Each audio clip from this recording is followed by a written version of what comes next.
right. Yeah, hello everybody.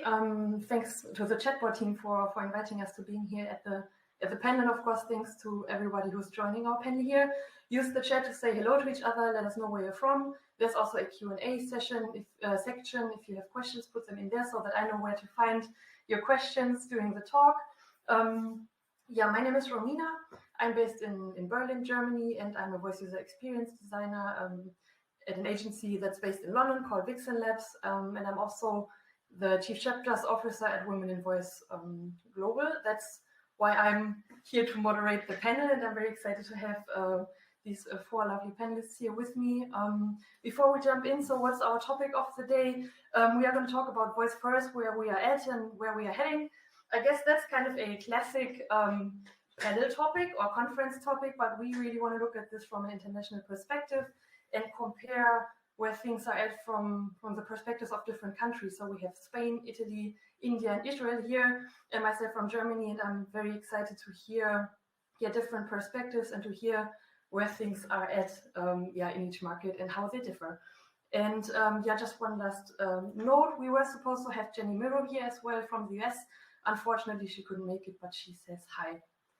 And yeah, let's just jump right in. I would suggest, how about we just all, or all of you, because I already did it, do a little round of introductions. Falene, how about we start with you, if you want to tell us a bit about yourself and what you're doing in voice and conversational AI, please. Well, hi, my name is Falene. I am a developer at Intuition Robotics. Our product is LEQ. She is a robot designed to help older adults function and age in place. She is voice first with multimodal design principles as well. She is a robot and a screen. And thank you, Jason. I am aware you're in my fan club and I do appreciate it. So this is what I do right now. My background is in linguistics. I did 8 years of education all the way up to a PhD. And I very much enjoy the linguistics aspect of that. I'm also an SSML, too many S's there, SSML whiz, and I really enjoy interfering with all of that.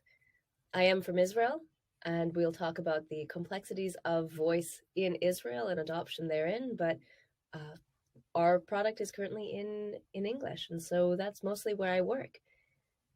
And yes, that's a wonderful, wonderful word, Mike. All right. Thank you, Falene. Bea, do you want to go next? Sure. I'm Bea Dobrzynska, and I am from Italy. I work at AlmaWave, is one of the major AI companies here in Italy. We do have our conversational AI platform, which is called WaveBot. I am responsible for product marketing, so I'm not a technical person, but definitely mostly interested in all the market aspects and market perspectives of conversational AI, of chatbots and voice bots. It is quite a big responsibility to represent Italy today. I don't feel like representing a country, right? But I will do my best. Thank you. I'm sure you will do amazing representing Italy here, Bea. Thank you so much. Saran, do you want to go next? Sure. Thank you, Romina. I'm Sarandeep. I am from Workfront. I am in between jobs, so I can't talk a lot about that at the moment. But I have experience in conversation AI, chatbot, contact center automation during my last 8 years, more from strategy, consulting, and design perspective. And I am also the chapter co-founder for Women in Voice India, and therefore I am here and looking forward to bringing the perspectives from India and where voice is headed in India. It's definitely a exciting space to be in, and I'm looking forward to share my thoughts or my I wouldn't say knowledge, but just few bits of information with you today. Thank you so much. Thank you, Sarah. And you just mentioned a very good point here. Yes, so we are all in Women in Voice, and that's kind of how we also met for this panel, right? So yeah, thanks for mentioning that. And yeah, handing over to another ambassador of the Spain chapter, Nieves, if you want to introduce yourself, please. Thank you, Romina. So I'm Nieves Ábalos, I'm from Spain, and I'm the Chief Product Officer and co-founder of Monoceros Labs. Monoceros is an innovation studio. We are focused on voice technologies in Spanish. And in 2009, I started researching dialogue systems at the University of Granada, and I was on the path of doing a PhD, but I quit in 2013. But I've been involved since then on products and research based on conversational AI.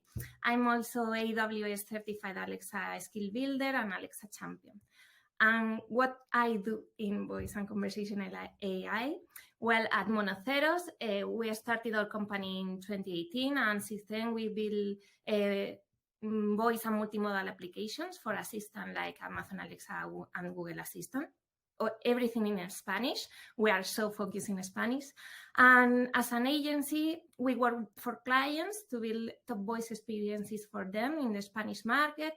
We have built Pasapalabra, the TV is Alexa skill for the TV show. We have built Diana, meditation guided studio, and other experiences for education, health, and games. But we have also built our own Alexa skills, such as Beo Beo. I don't know if you are a Spanish speaker, you may know it. This is a well-known kids game for guessing things. And we have built other experiments in order to research how elderly and kids use voice interfaces. And besides, and that's the end, we are working on creating more natural synthetic voices in Spanish with state-of-the-art algorithms. And about Women in Voice, I'm also, as Romina said, the lead ambassador of the Spanish chapter. And we have been doing events and hackathons since February 2019. So thank you. Thank you, Nieves. So yeah, we have some ambassadors here. Saran, as she said, from India, Nieves from Spain. Bea is also an ambassador from Nieves, Italy. And I've heard previously that Falene is thinking about, potentially one day opening up an Israel chapter. But yeah, that's future talk. Definitely up for that for sure. Thank you all for the introductions. Let's jump straight in. I know asking what is voice like in your country is like the broadest question one could ask. Still, it's also one of the most exciting ones. So let's do that. Let's start with that. So I know, Bea, you've been telling us that you've done a lot of like research looking into the Italian market, the voice landscape. What companies are there? Where's voice at? So curious if you can share anything from that research with us, or the look into that landscape. Sure, and I'm really sorry that we are not presenting anything, so I will be talking numbers, and I know it's hard to remember, but this is, yes, I'm very happy to share of what I've learned and what I know about the Italian market, and actually I'm more interested to learn from you and from others here. If anybody wants to comment on our numbers and on our perspectives. But well, in general, what I know about Italian market, about the Italian conversational AI market, I know it is worth about 10% of the whole AI market in Italy, and as I can understand, it's quite aligned to like the general global AI market. So conversational AI, 10%. I think it's important. It's quite big. So it is really important field in the AI. I know that the adopters of chatbots and conversational solutions are growing and growing fast. One of the like very recent research from Milan Polytechnics says that there is about 26% of companies that already adopted conversational AI solution, and this is for 2021. And I know the situation in 2020 was only 14%. So the growth is important, and people are very interested in it. From like customer, the consumers and users perspectives, some researchers confirmed that already most of Italians know and understand what conversational AI or what chatbot or virtual assistant is. Many of them already interacted with such solutions, and they are often able to indicate the solution they used. So this confirmed they really used it.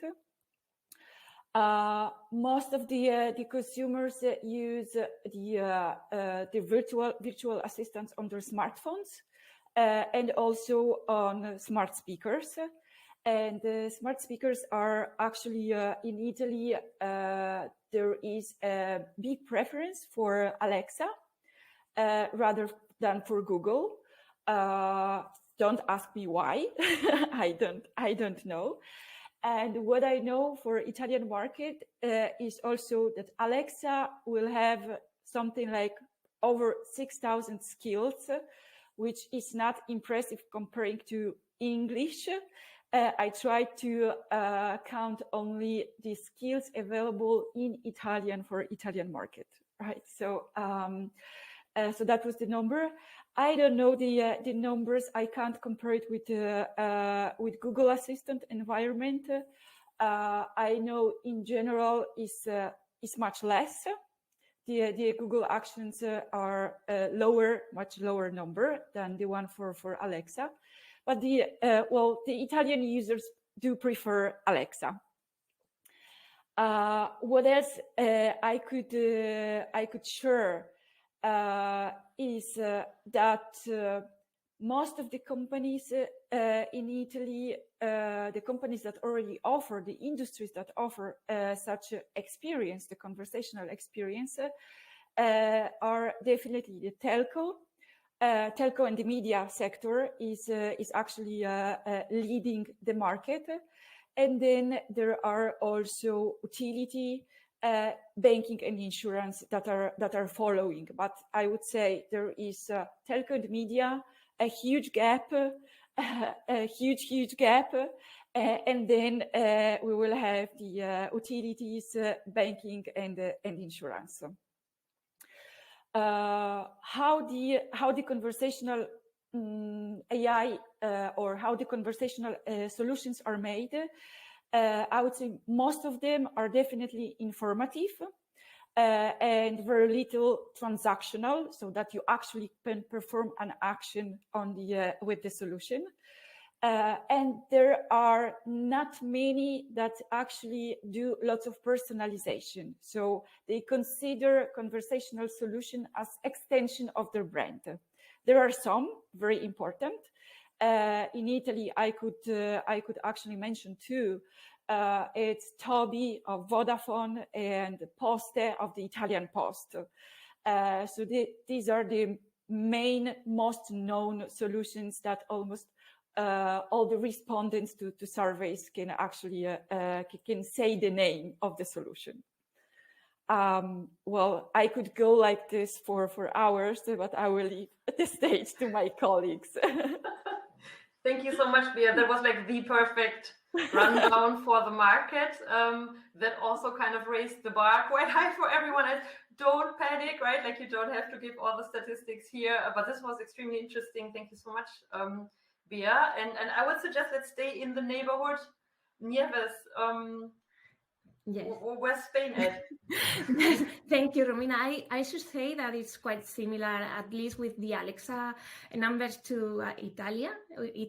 So I must say that in Spain, 2018 was the year where the voice assistant ecosystem started.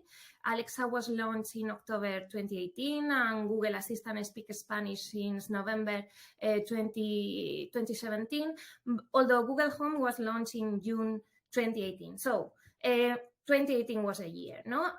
Although almost 4 years can be enough for mass adoption, or at least it meant that in the US market, voice adoption in Spain is still in an quite early stage, I should say. No, according to a report published last month here in Spain by Prodigioso Volcán, from the user perspective, Alexa leads the smart speaker market, and Google Assistant leads the voice assistant use, mainly in smartphones. As Bea said, it happened the same in Italy. No, according to Google Assistant, is the main, as Android is the main OS operative system. That's the reason why Google Assistant leads the smartphone market. 77% of the Spanish internet users, more or less 25 million users, use a voice assistant in their phones, and 56% is Google Assistant. So it's clear Google Assistant leads, no? And it's followed by Siri, 30%, and Alexa, 18%. So there, the opportunity for Alexa is in smart speakers. No, 18% of the Spanish internet users use smart speakers. That's more or less 6 million users. Amazon Alexa and Alexa leads this way the market with the 64% of the share. That is 3.8 million users. So this is not a huge number, but it's a quite opportunity for us to do things with Alexa. No, besides, I don't have the numbers of Alexa skills and Google Assistant updated, but I should say that Alexa leads also in quality of voice applications. We have more applications for Alexa than Google, and it's the quality there is representative. No, and of course, top ones are only available in Alexa. No, there are also other voice assistants. I don't know if you know Aura from Telefónica, a telco. Aura was launched in February 2018 too in Spain, and it was also launched in other 6 countries: Germany, UK, Chile, Brazil, Argentina. Aura lives in her own smart speaker too, which is only available for Telefónica customers. And companies, we can also extend Aura, such as Alexa with Alexa skills, with voice applications called living apps. So that's more or less the landscape. Thank you so much, Nieves. And one question, Bea. The telco and media area are like the industries where voice adoption is, I guess, fastest or farthest ahead. Also, utility and banking. I was immediately thinking, yes, that's what I've heard for other markets as well. No worries if you can't say it, like, because if you don't have the statistics at hand, but generally your feeling is that the same in Spain? Yes, totally. Media and telco. There's a lot of things being done around content. So I think that's the way, and the reason because they are leading, and there are not so transactional things, but there are a lot of things doing in entertainment. A lot of games and TV shows and so on for the Spanish users. Thank you. Let's move over to Israel. Falene, you told us before when we met, because we must admit we met to meet each other before the panel, and you told us that there people can purchase smart speakers in Israel, if that's correct. So what does that mean? And you already said it in the introduction, it's a quite complex market, so tell us more, please. So I'm happy to give a perspective here. I'll start off saying that the voice technology for Semitic languages, so that includes Hebrew and Arabic, is quite a bit further behind, simply because the structure of the languages are a little bit more complex. And I can go into this further detail if you'd want, or anyone who's listening, please feel free to talk with me about this, because I absolutely enjoy the linguistics aspect of this. But because there is such a delay, there's such an issue with the base language, it is a little bit slower. This does mean that if we have any Hebrew skills, they have been specially adopted. Alexa doesn't have Hebrew as an available language, so the poly voices won't say it. Google does, and a couple of other voice systems will have Hebrew, but their pronunciation is very wild and dependent on whether or not it understands what the word is. Because of that, and probably other things, we don't have a lot of native language voice technology here. We do have IVRs, and they're throughout the entire systems, of course, banking and then health, which is fabulous. And we're slowly getting into the rest of it. We are not in the top 10 skills numbers in Alexa because we don't have, of course, Hebrew, but we do provide a lot of added benefit to the entire market. Because mostly in Israel, you'll notice that a lot of the high-tech companies and the companies that do use voice will market towards the United States. It's such a shame that we don't have an American perspective on this one, because that is where most of our efforts do go. But it is fabulous to hear what's happening in other countries. So, going back to the original question, can you buy a smart speaker in Israel?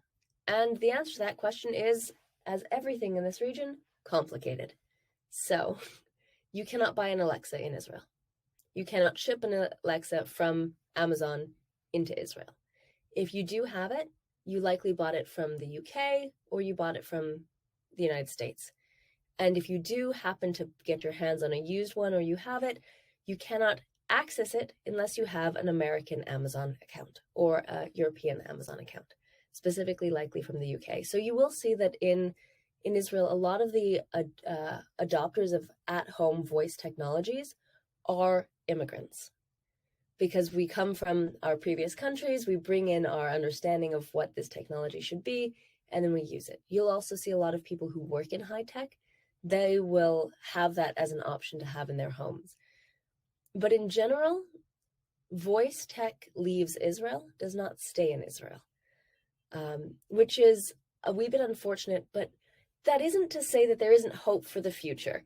Now, I don't want to leave you guys on like a negative, oh, Israel, it's just doesn't have enough. There are innovations for going forward. There's an association of companies for natural language processing in Hebrew and Arabic that is hosted by the government.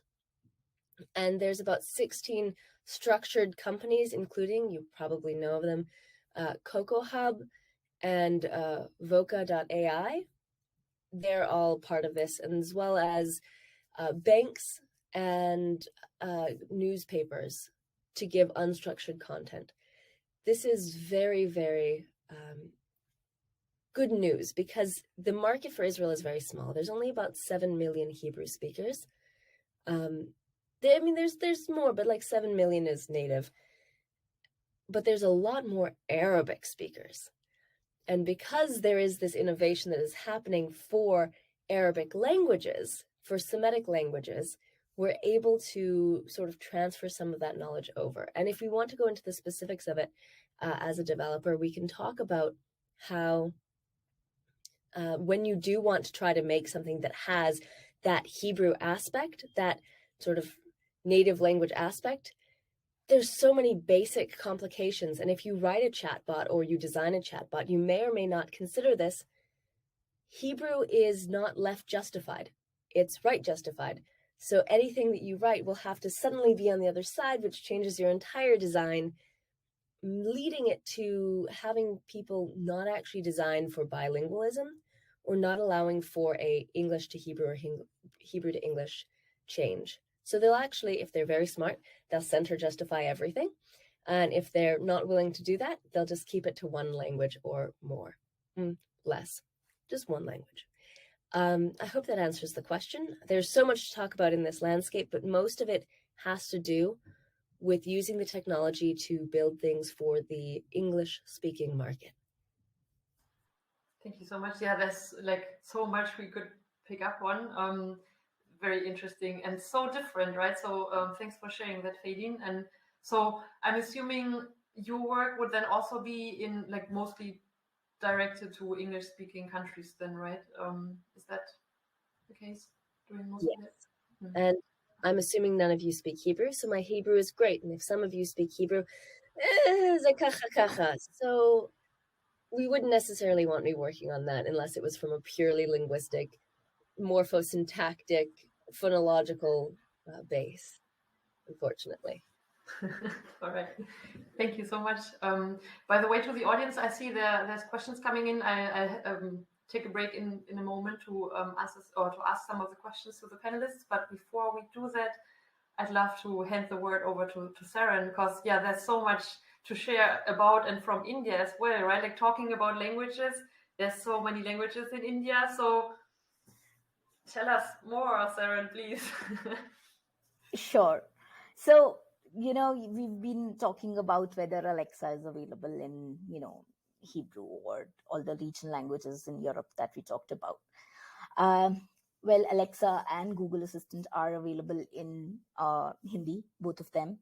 In fact, Google Assistant is available in 8 more languages in India.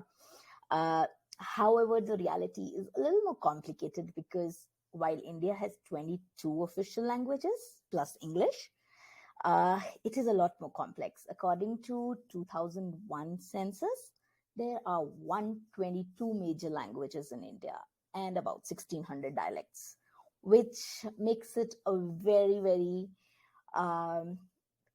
complicated market, because just the diversity and the dialects and the overall population, as you all know, right? So the market in India is a little complex.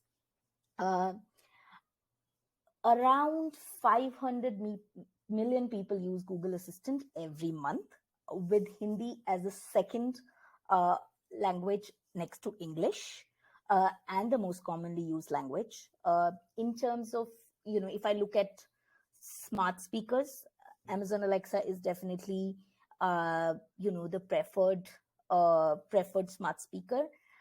But the thing is that, there are 2 Indias, as we call them, right? The one that are upper class, upper middle class, who can afford a smart speaker, while there is an India which probably now has access to smartphone, right? And therefore, Google Assistant becomes their preferred choice because Android is their go-to system.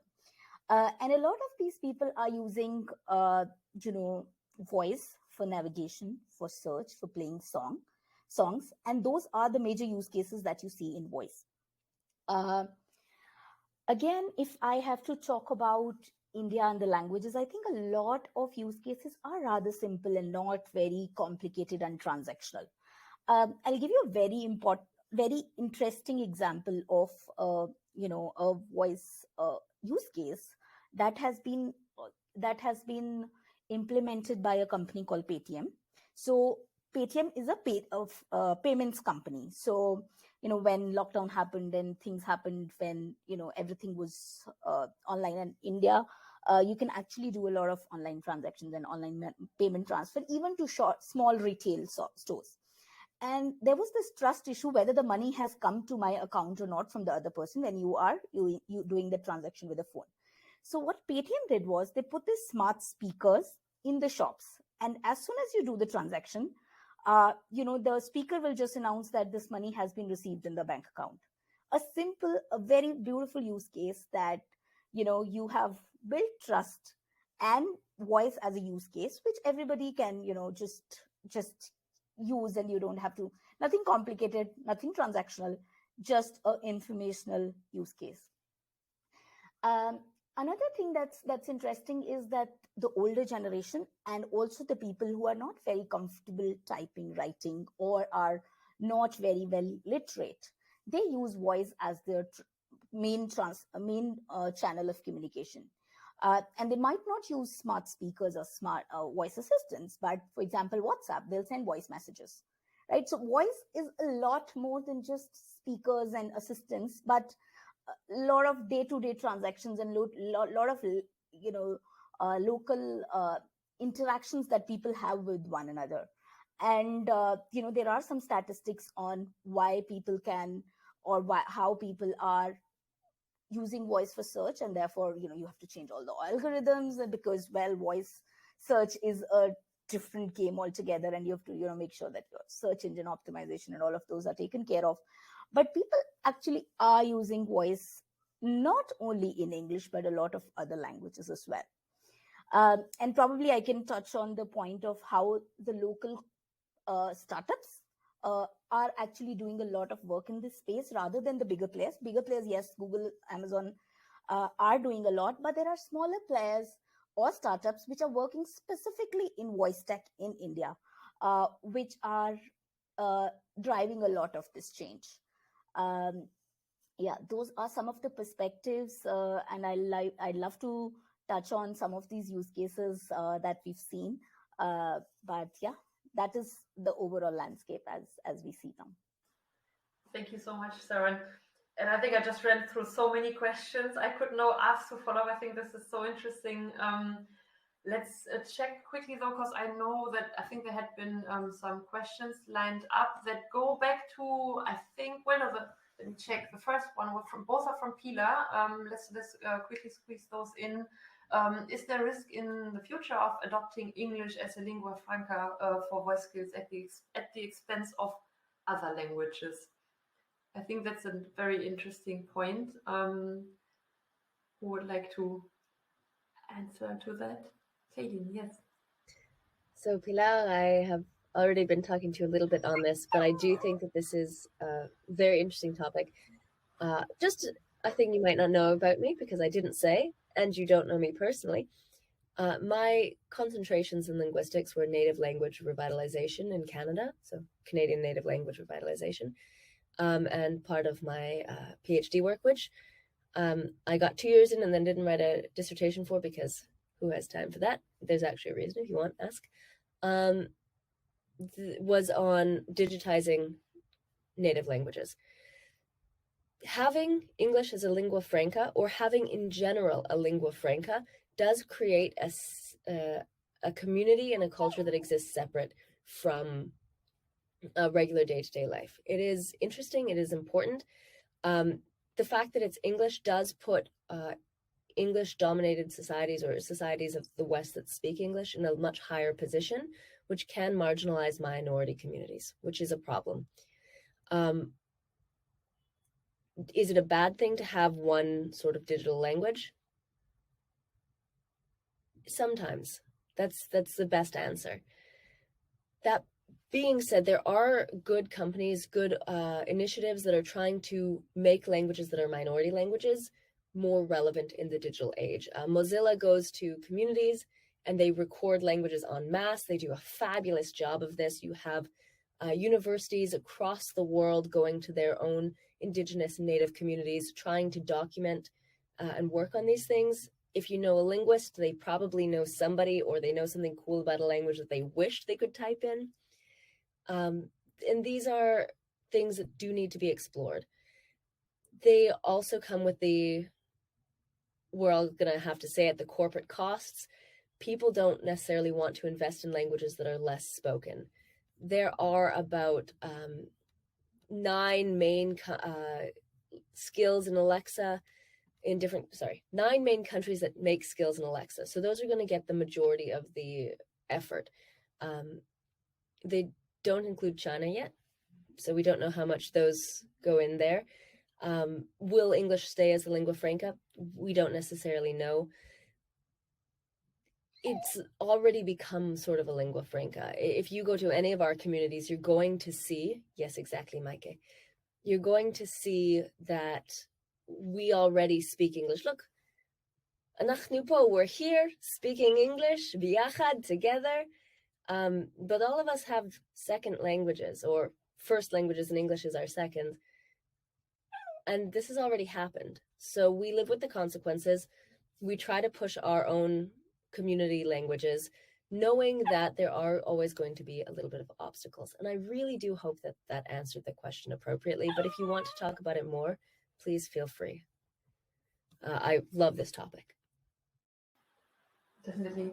Thank you, Falene. And yeah, I think when we met to kind of get to know each other before the panel, we were also talking about how this already is sometimes a challenge, right? When you are in a country that is not focusing on English, for example, if you are in Italy and Spain, where, yeah, like you are developing in Spanish then at first, right? So, Nieves, maybe you want to talk a little bit about how it might be challenging, or maybe not, to be developing in Spanish for Spain rather than in English for the US or UK, for example.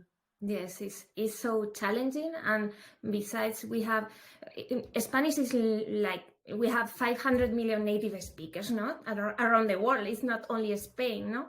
And however, building for Alexa and Google Assistant in non-English language means that most of the new language-based features are not available right away at the official launch, for instance. It can be years until you have those, no? Alexa Conversation was launched in July 2020, and it's not available yet in Spanish, almost 2 years later, no? And sometimes Spanish-speaking countries are not prioritized, no, in general features. And in Spain, we have another co-official languages, no, that they are important for us as citizens. We need to communicate with some institutions in our languages. So yes, I think that we need more resources on minority languages. We need to make accessible those conversations in the language everybody feels more comfortable, and we need resources on that, no? So I think it's so important, these initiatives such as the Mozilla one, because we need to push our personality, no? Voice is the way we communicate. So yes, we need more minority language on the spot. Thank you so much, Nieves. Yeah, I was just also thinking it's important to keep in mind that the English language has different importance in different languages, right? Like, for example, I'm assuming just like it is in Germany, like not everybody just naturally also speaks English. Like my parents are not gonna use English if a system is not available in German. They're just not gonna use it then. So it is important to have these other languages kind of grow in that voice tech area, right? Yeah, Bea. I think if language wouldn't matter, we wouldn't have been here, right? So I definitely think language matters. Yes, plus one, well, probably from all of us, plus 4. And we just had a new guest joining here who just already left the screen again. Thank you, Falene, for sharing your little buddy there. We had another very, very interesting question in the chat, and I'm just going to read half of it. Do you think there will be more focus on producing strong speech components for all languages rather than full smart speaker solutions in limited languages? And to the panelists, there's more explanation around being in Denmark, trying to build a strong, or dreaming of a strong Danish text-to-speech, and the fact that it's just not there yet. So who would like to give an estimate heading here in terms of, will it be more like kind of components for all languages, or should it be limited languages and a full smart speaker? Yeah, Falene? So very short. I think it really depends on the government and the people. For instance, in Israel, only the Israeli government is going to sort of sponsor this, because no company is going to say, not no company, but very few companies are going to say, I would like to start a company that will not make a profit. In order to do research that is going to benefit just us. So it really depends on the government and the organization. If there's a university backing it, it's much more likely that it'll be a deep dive into a few very popular languages, probably about 10, maybe close to 15. And it's likely going to be English first, then Spanish, then going into French, Italian, more of the Western languages. This is what I see. This is what I understand from a history of research and grant applications and stuff like that. I would say it's very case by case, and in the cases where it's more adapted, it's because as a country had the research and brought it forth to a bigger company and said, here, take my data set, import it into your libraries. Other than that, I do think it's dependent. Thank you so much. And Saran, I think you've been in the voice area for quite a time, so I would love to hear your view on this as well. Yeah. So I think, at least from India perspective, I don't see a full-fledged smart speaker in Indian languages that's coming only for Indian languages, because, well, there's not a huge market for that, I would say, because people prefer to use, your smartphone and speakers or your assistant on a smartphone, rather than buying a specific piece or a device only as a smart speaker. There is a very limited population, I would say, that will probably be using that, and they are already using Alexas and Google Homes and Apple's devices. And like Falene mentioned, right, you have to see, is this profitable? Because it's your end customers that you have to look to. And if you don't see that it's going to be profitable, no company is going to come. I would love to make a speaker specifically for Indian markets. Why not? And I think, to Falene's point earlier, I think a lot of research in India, specifically in academic side of things, is working on open data sets for Indian languages. There was recently a news about Indian Institute of Science, which is a very premier research institution where they decided to open source tech in 9 languages. Right, so they're doing all that is needed, specifically from gender, low-income women, because there is a lot of research needed from even the gender equality perspective. Women or low-income women in India do not even have access to a lot of things, and we are talking about voice and them using voice technology. Right, we need to kind of have that data from all of those folks to really be able to do that. And I don't think this is going to be a profit or for-profit sort of a thing. It's going to be a non-profit, and somebody probably more from academic and government-sponsored organizations will have to do that. But that's the state of India. But if there is a smart speaker that we make for India, made in India by the Indians, I'd love to be part of that. Definitely. Hope Thank that you so answers. much. Yeah, thank you so much. Bea and Nieves, would you also like to say something? Yes, just a quick answer to that. Yes, I think that, as Falene and Sarandeep said, governments, they are a huge part of this, with the investment on resources, on the research, and the creation of data sets and so on. And I think the open source community plays a huge part on this too, no? So we have Mozilla, we have Koki TTS. I think we need more companies like that. Open source must be there on the spot. We have to push people working on that, because I think it's so important for low resources languages to be useful for the community and for the people, the consumers and everybody, no? Thank you. Bea?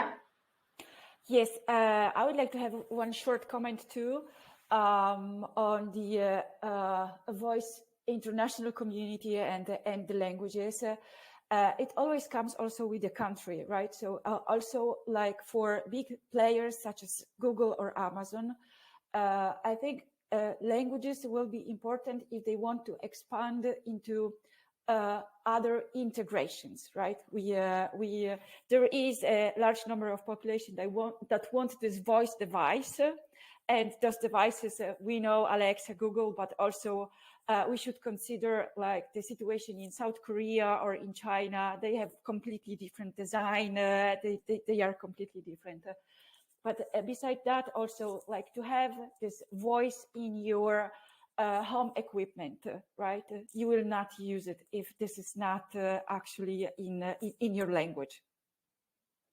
So also for like, I would suggest to the big vendors and big players to consider also all the languages and all the countries. And sorry, just to add what Bea said, I think that there's also a huge opportunity for small companies specialized in languages, in minority languages, because in the end, we are experts on the language, and we are more capable of building technology that is more accurate because we understand the nuances of the language. So, yes. Falene. I'm going to jump onto that because coming from linguistics and development, I absolutely want that too. But in order to get a bare minimum where you can start to develop anything, you need to have a good set of data that is analyzed and is put together. So in order to get the language to even go, or the minority community to even start, you have to have a good data set. And that is very difficult to find in a majority of minority languages. Plus, you have to have a good grammar understanding, what is parsable, what is not. Otherwise, you're going to get at least text-to-speech systems that only look at the whole word. And we do understand that our current text-to-speech in at least English is as good as it is because it's be able to take phonemes and diphones and put those together. And we aren't necessarily able to do that for a lot of minority languages. We can do maybe words, but again, it has to be very well understood grammar-wise before we can even get to the development. And then look at Hebrew is very well documented, Arabic is very well documented, and we still struggle with these languages because of their vowel intercalation systems. It's interesting, it's a problem, it's not a short-term solution, and if you want to start something, you need to start really small, and you need to plan for like 10, 20 years of work. So it's difficult. Worth it, but difficult. Thank you so much. Yeah, absolutely. I'm going to take a slight turn here because I found another, I think it was the very, no, all good. Thank you so much for jumping in. I think this is exactly the conversation and discussion we want. There was one more question. I think it was the very first one in the Q&A section. I keep saying session. Specifically to Nieves, I would say here, and kind of going back probably in the area of maybe use cases, maybe also language. So Peter asked if it's maybe a lack of useful skills, or what's what you think is the reason behind low numbers of voice use in Spain. Yes, good question. I think we have had a lot of problems in between the launch and how we are right now. It has been a pandemic, although a lot of people thought that COVID was so good for voice applications, but we have had a lot of crises and the ecosystem hasn't matured so well. So people don't want to invest money on that. That means they are not creating enough voice use cases. And that means also that not so well voice use cases are on the market. So it's like a wheel, no? And I think that's the problem. And that's why we are in these low numbers. But I'm also confident that we are starting to to see the light, and we are building more different use cases. And in the end, people, if they see that they can benefit from voice and from different voice application and use cases, they are going to start spreading the word, and the ecosystem will grow. So let's see. Thank you so much. Yeah, I 100% agree. And let's just hope. I think I've seen that in the German market as well, where, for example, and that's what you said at the beginning, I think people start trying it out, and maybe they started too early, it didn't work so well yet, you won't understand, and you kind of don't come back that soon. I think that's at least what I've seen a lot, where, yeah, that might sometimes slow down adoption just because people think, oh yeah, tried it out, didn't work, not going to come back. So yeah, absolutely. Thank you. I'm going to throw probably the last question into this round. We've just talked about how much work we would love to see, especially from open networks, how much still needs doing for all the languages. And I was just thinking about, I don't even know if this is true, so I'm very curious what you would say. Personally, I feel like all of us are kind of looking at the US and US information resources, the big ones, the big platforms, what are they releasing next, what's coming up next. It does sometimes feel like it's kind of centralizing, and this is without like negative connotation, but I am wondering, do you feel the same, and does that make sense, given that we just said how much work we need for each countries or languages? Yeah.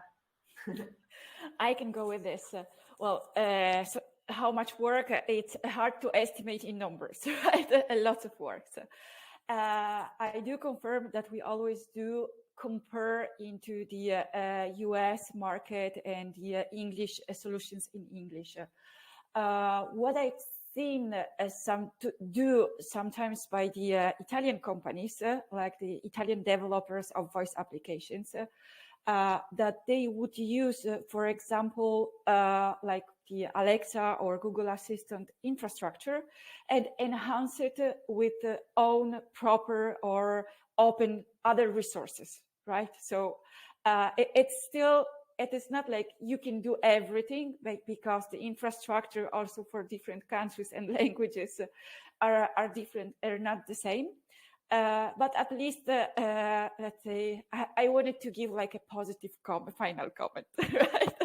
Things are possible. Thank you. I expected a slightly longer comment, so I was like, yeah, okay, what's next? Thank you so much. But yes, you're right. Sarah, what do you think?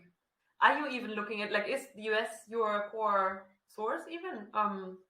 I would say no, not for Indian languages, because yes, the smart speakers are a different thing, but I think a lot of use cases are being driven by local startups who are really focusing on languages here. And I was, I was just hosting a panel last week, and one of the person who is, is part of an insurance company here in India, talked about a very interesting use case where he said that, they have a use case where they are using a voice assistant on the phone for farmers. And farmers, if we think about it, are a set of users which we will say that, they're not very tech savvy. They will not use these technology, and therefore we will not probably even think about a use case like that. But, they understand Marathi. That's a language that they went with the voice assistant in. And they did this as a POC, and the POC was so successful that, they now want to do it in several other Indian languages. And of course, the technology that they're using is from a local startup who's working a lot on technology. So I think for Indian, at least the use cases that are in India, we are seeing a lot of startups. And there are a couple of them which are very, very interesting. For example, there's one called Ganani.ai, who's looking to turn the mobile phone into a voice translator and a message reader. So which means that, the users can transliterate a voice message to text format, and then they can share it with other on WhatsApp. So, you're not talking about typical use cases where we're telling Alexa, hey, switch on my light. We are talking about a completely different use case for voice. Similarly, there are startups like Vernacular, which is building automated speech engines for Indian speakers to call centers. So they are trying to automate all call centers in Indian languages. There is something called Vocal, where Indian can ask questions in Indian languages, just like you ask questions on Quora.com, but this is voice. And then people can respond in voice, right? So a lot of these startups and interesting use cases you will see in India. So I will say that we're not looking at, US and UK for the use cases. A lot of work is being done in India, and some very, very interesting use cases you will see that you will probably not see in other markets, mainly because of the overall demographics, the kind of population, the kind of language, and the diversity we have. Thank you so much. Yeah, that makes absolute sense to hear that the US is not the kind of role model or market to look at. This is so interesting to see how they are. So I feel like we all need to keep chatting after this panel and just, dig into all of these topics more. Maybe we can just kind of have a continuous meet up or something. Thank you all so much. We just have 1 minute left, so I'm going to ask if anyone would, or I'm going to go around. If you want to do like a quick last comment and goodbye, how about we do that quickly in the last remaining minute? Falene, you just clapped. How about you start? Well, it was fabulous to be here with all of you wonderful ladies and all of the wonderful, I'm thinking thousands of people listening. Just as a thing to leave off, I think that there's so much possibility for voice. I think that women in voice have a very good place, especially considering how often the voice assistants we have are female, or even the chatbot personas that we do use are female. And having that voice and that perspective as a woman, or at least hiring women to do that, is, I think, crucial in order to combat some of the negative stereotypes we may accidentally have. So that's where I'm going to leave it, and I hope you have a wonderful day. And if you want to connect, I'm on LinkedIn. My last name is McKenna, Falene McKenna. That's it. Thank you, Falene. I'm afraid we are at the hour. I know Bea has already given her last comment. Nieves, one last sentence to say goodbye if you want. Thank you all. And yes, diversity is so important, diversity in language and in the community. So join Women in Voice too, if you want. And thank you.